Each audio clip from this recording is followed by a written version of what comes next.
اسماء أحمد علي، طالبة في قسم الإعلام آداب المنيا، شعبة إذاعة وتلفزيون. سني 21 سنة، طولي 153 سم، وزني 64 كيلو. هقدم نشر إخبارية. قرار جمهوري تعديل قانون الحقوق السياسية والقانونية ينص على منع مبارك ومرسي والإخوان وقيادات الحزب الوطني من خوض انتخابات الرئاسة.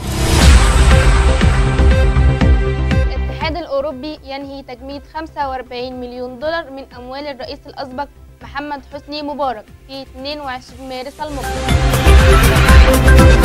جماعات الإخوانية ترفع شعار الإرهاب بالمحافظات، وشهود عيان وفاة أحد مصابي الاشتباكات بين الأهالي والجماعة بالشرقية، واشتعال النيران بوحدة سكنية بالسويس.